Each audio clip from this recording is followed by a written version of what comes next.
Today, LEGO's biggest villains finally face real justice. Lord Business, the Joker, Garmadon, all on trial. Case 1, Lord Business. First up in the LEGO courtroom is President Business, better known as Lord Business. Apparently, he's a clean-cut CEO with perfect hair and a love for order. But behind that smile is a dictator obsessed with control, willing to freeze an entire universe just to keep things perfect. Wonderful. Fantastic. Would you cancel my 2 o'clock? This next meeting could run a little bit dead. The most serious charge against Lord Business is aggravated assault. During his initial days of power, he blinds the wizard Vitruvius during an interrogation. Everything! My eyes! In the real world, intentionally causing lasting bodily harm easily qualifies as aggravated assault, carrying decades in prison. He also faces kidnapping and false imprisonment. Bad cops' parents are abducted and used as leverage, while countless citizens are detained and tested with the Craggle.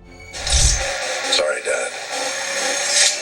I have a job to do. These people are held against their will with no legal process, simply for failing to meet Lord Business's definition of normal.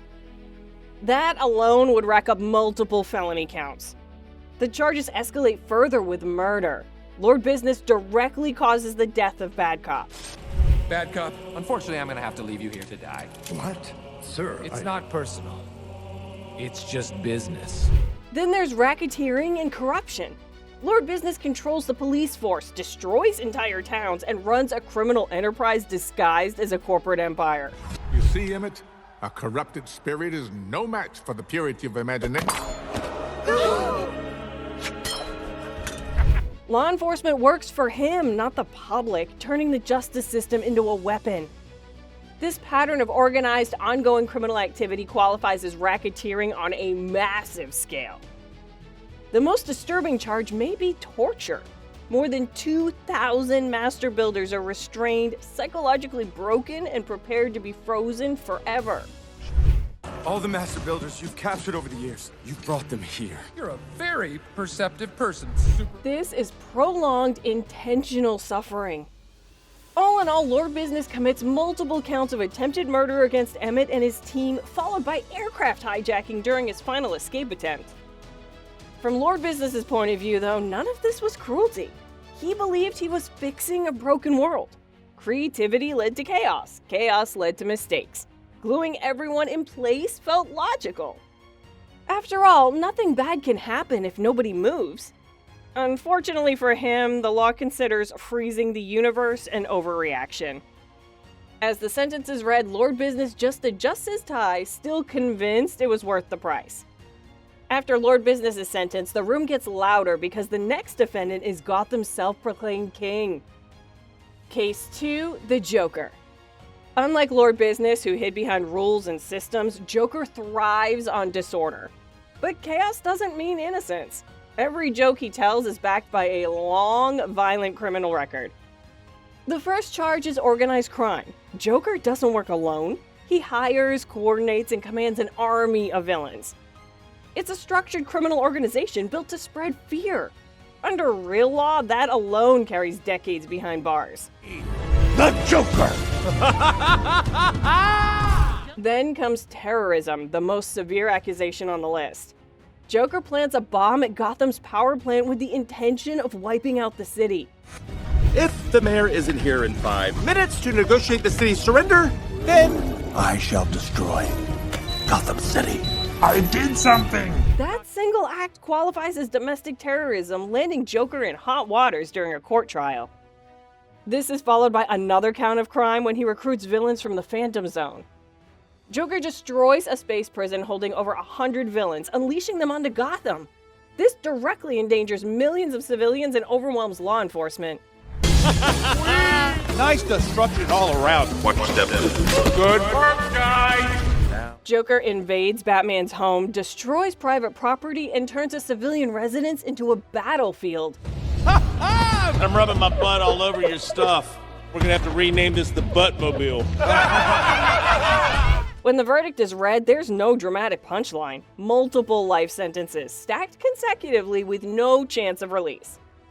Joker wanted to be Batman's greatest enemy, but in the end, the law delivers the final joke. Is no us.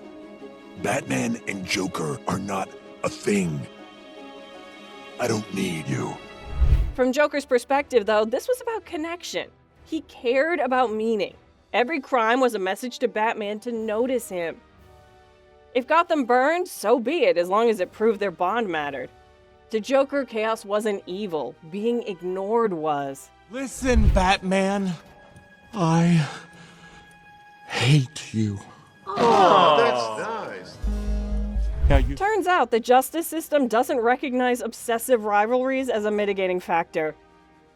As the Joker is dragged away, he's still laughing because in his mind, being unforgettable is its own kind of win.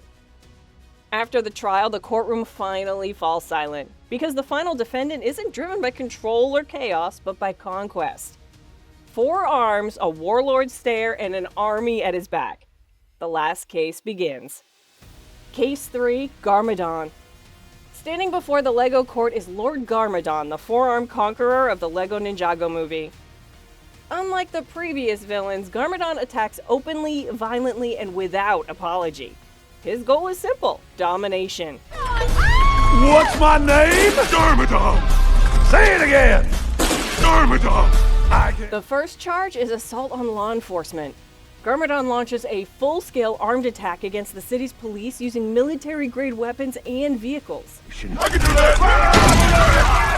Officers are overwhelmed, injured, and forced to retreat as he treats public servants like enemy soldiers. Under real-world law, coordinated attacks on police carry extreme sentences, often measured in decades. Next is terrorism. Garmadon leads a citywide assault designed to destabilize Ninjago and spread fear among civilians. Buildings are destroyed, streets become battlegrounds, and innocent people are caught in the crossfire. What? I said, I will rule over Ninjago. Forever! Another disturbing charge is animal cruelty. Garmadon weaponizes sharks, strapping explosives and equipment onto them and sending them into battle. These animals are forced into violent situations for his personal war, a clear violation of animal protection laws on a massive scale. These repeated, intentional crimes with no respect for life, law, or any fear of consequences make Garmadon's position very shady. The verdict is swift: guilty on all counts. The sentence: life imprisonment with no possibility of release. Conquest, terror, and brute force don't earn redemption in this courtroom. From Garmadon's perspective, none of this was evil. He wanted leadership at any cost. If cities burned and armies fell, that was simply the cost of leadership. History, he believed, favors conquerors. Unfortunately for him, modern courts prefer accountability. With the final verdict delivered, the LEGO courtroom empties out, but justice stands tall. No one escaped today. Every crime was counted, and every villain paid the price. So who should face the judge next? Rex? Someone worse? Drop your picks in the comments, hit like, subscribe for more, and remember, no LEGO villain walks free from here.